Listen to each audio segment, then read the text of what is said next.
مریض کے بارے میں جب اس کا عقل چلا جائے تو کیف یعمل بہ فی وقت صلاۃ، تو وہ نماز کے وقت میں کیسے نماز پڑھے گا؟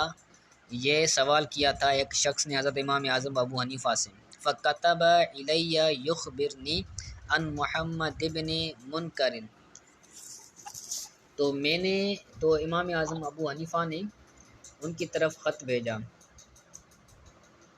ان محمد بن منکدر، یعنی محمد بن منکدر سے روایت ہے، وہ جابر بن عبداللہ سے روایت کرتے ہیں، اور حضرت جابر بن عبداللہ کہتے ہیں کہ مرضت فعادنی النبی صلی اللہ علیہ وسلم، کہ میری طبیعت خراب ہو گئی، مرض تو میری طبیعت خراب ہو گئی تو نبی کریم صلی اللہ علیہ وسلم نے میری اعادت فرمائی۔ ومعہ ابو بکر و عمر رضی اللہ تعالی عنہما، اور آپ صلی اللہ علیہ وسلم کے ساتھ حضرت ابو بکر بھی تھے، حضرت عمر فاروق رضی اللہ تعالی عنہما بھی تھے۔ ٹھیک ہے، یعنی یہ تین حضرات حضرت جابر بن عبداللہ کی اعادت کرنے آئے چونکہ وہ بیمار ہو چکے تھے۔ وقد اغمی علی فی مرضی، اور حضرت جابر بن عبداللہ کہتے ہیں کہ مجھے بے ہوشی طاری ہو گئی، اغمی علی مجھ پر، فی مرضی میری مرض میں، بیماری کے سبب، علی اغمیہ مجھ پر بے ہوشی چھا گئی یا بے ہوشی آ گئی۔ وجاءت الصلاۃ، اور نماز کا وقت آ گیا۔ فتودع رسول اللہ صلی اللہ علیہ وسلم، تو نبی کریم صلی اللہ علیہ وسلم نے وضو فرمایا۔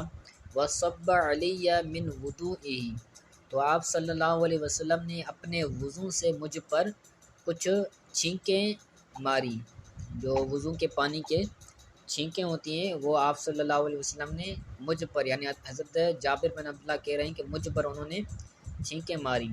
فقال، اور حضور صلی اللہ علیہ وسلم نے فرمایا، کیف انت یا جابر، تمہاری طبیعت کیسی ہے اے جابر؟ کیف انت، کیف جب بھی آتا ہے وہ طبیعت کے لیے آتا ہے کہ آپ کی طبیعت کیسی ہے اے جابر۔ ثم قال صلی ما استطعت، کہ تم نماز پڑھو اگر استطاعت رکھتے ہو، ولو ان تؤمی، اگرچہ اشارے کے ساتھ ہی ہو، ولو ان تؤمی اگرچہ تم اشارہ کر کے پڑھو۔ تو اس حدیث پاک سے ثابت ہوتا ہے کہ اشارے سے نماز پڑھنا جائز ہے، اگر بندہ مریض ہو، اٹھ نہ سکتا ہو تو اشارے سے پڑھ سکتا ہے۔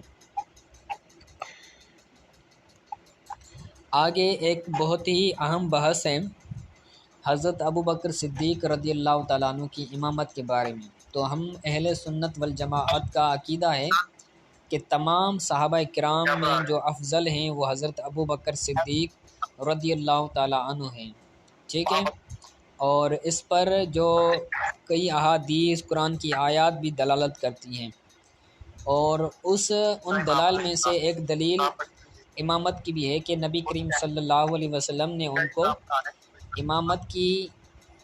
امامت کا حکم فرمایا تھا، جس وجہ سے آپ صلی اللہ علیہ وسلم نے حضرت ابو بکر صدیق کو امامت کا حکم فرمایا تھا، جس وجہ سے آپ صلی اللہ علیہ وسلم، اس وجہ سے حضرت ابو بکر صدیق تمام صحابہ کرام میں افضل ہیں۔ ٹھیک ہے، تو آج کی حدیث پاک پڑھتے ہیں۔ ان حماد ان ابراہیم ان علقمۃ ان عائشۃ، حضرت حماد سے روایت ہے، وہ حضرت ابراہیم سے روایت کرتے ہیں، وہ حضرت علقمہ سے روایت کرتے ہیں، اور حضرت علقمہ حضرت عائشہ صدیقہ رضی اللہ تعالیٰ عنہ سے روایت کرتے ہیں، اور حضرت عائشہ صدیقہ رضی اللہ تعالیٰ عنہ فرماتی ہیں کہ لما اغمی علی رسول اللہ صلی اللہ علیہ وسلم قال مروا ابا بکر، آپ رضی اللہ تعالیٰ عنہ فرماتی ہیں کہ جب نبی کریم صلی اللہ علیہ وسلم پر حالت بشری تقاضاؤں کے مطابق آپ پر جب بے ہوشی طاری ہو گئی، اغمیہ کا مطلب ہوتا ہے غشی طاری ہونا، بے ہوش ہو جانا، تو آپ صلی اللہ علیہ وسلم پر جب بشری تقاضاؤں کے مطابق آپ پر بے ہوشی چھا گئی تو آپ صلی اللہ علیہ وسلم نے فرمایا مرو ابا بکرن، حضرت ابو بکر صدیق کے پاس جاؤ، فلیصلی بالناس، اور انہیں کہو کہ لوگوں کو نماز پڑھائیں۔ فقیل ان ابا بکر رجل حسیر وهو بنفسه یکرہ ان یقوم مقامک۔ تو حضور صلی اللہ علیہ وسلم کی بارگاہ اقدس میں عرض کی گئی کہ یا رسول اللہ، ابو بکر صدیق ایک نرم دل شخصیت ہیں، کہ آپ کی نرم دل ہیں، آپ نماز نہیں پڑھا سکتے۔ وَهُوَ بِنَفْسِهِ يَكْرَهُ أَن يَقُومَ مَقَامَكَ، اور وہ خود اس بات کو ناپسند کرتے ہیں کہ آپ کی جگہ پر کھڑے ہوں۔ وہ بنفسی یکرہ، وہ بذات خود اس بات کو ناپسند کرتے ہیں کہ وہ آپ یعنی رسول اللہ صلی اللہ علیہ وسلم کی جگہ پر کھڑے ہوں۔ قال افعلوا ما آمرکم بہ، تو حضور پر نور صلی اللہ علیہ وسلم نے فرمایا کہ تم وہ کرو جو میں تمہیں حکم دے رہا ہوں، جس کا میں تمہیں حکم دے رہا ہوں تم وہ کام کرو۔ تو یہ حدیث پاک دلالت کرتی ہے کہ حضرت ابو بکر صدیق رضی اللہ تعالیٰ عنہ کی امامت کے بارے میں نبی کریم صلی اللہ علیہ وسلم نے تاکید فرمایا۔ تو جو امام ہوتا ہے وہ مقتدیوں سے افضل ہوتا ہے، اعلیٰ ہوتا ہے۔ تو ہمارا اس حدیث سے ثابت ہوتا ہے کہ حضرت ابو بکر صدیق رضی اللہ تعالیٰ عنہ تمام صحابہ کرام میں افضل ہیں، افضل البشر بعد از انبیاء ہیں۔ ٹھیک ہے، اسی طرح آگے والی حدیث پاک کے اسی طرح کے کا مفہوم ہے۔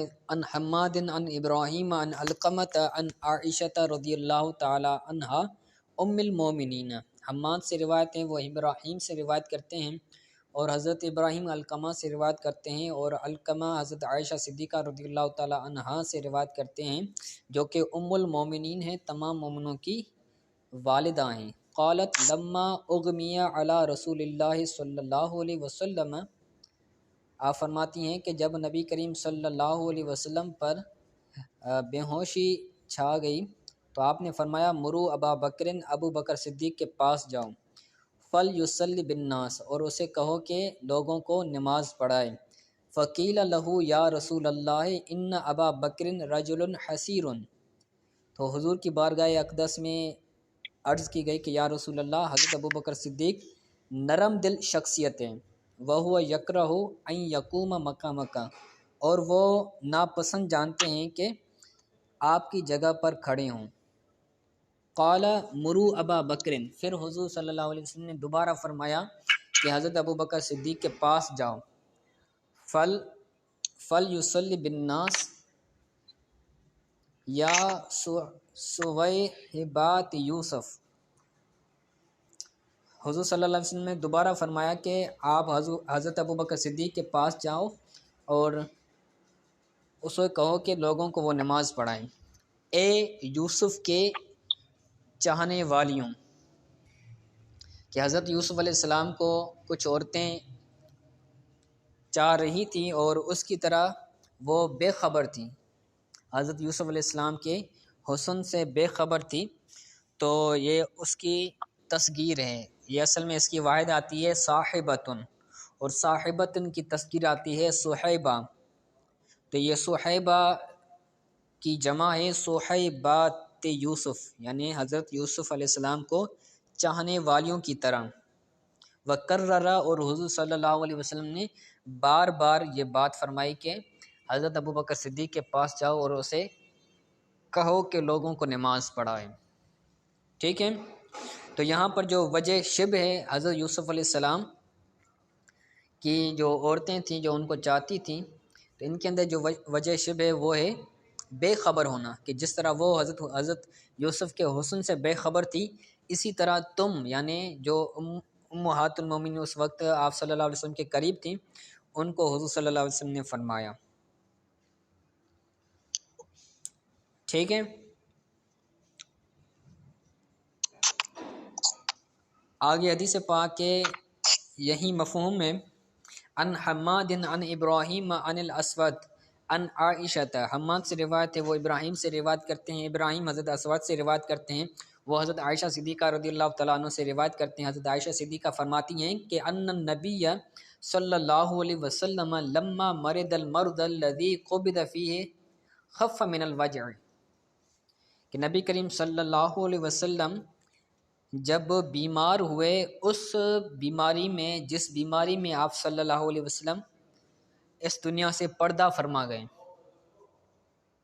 لما مرض المرض، جب آپ صلی اللہ علیہ وسلم اس بیماری میں مریض ہوئے جس بیماری میں آپ صلی اللہ علیہ وسلم اس دنیا سے پردہ فرما گئے، تو خف من الوجع، اور جب آپ کا درد تکلیف کم ہوئی،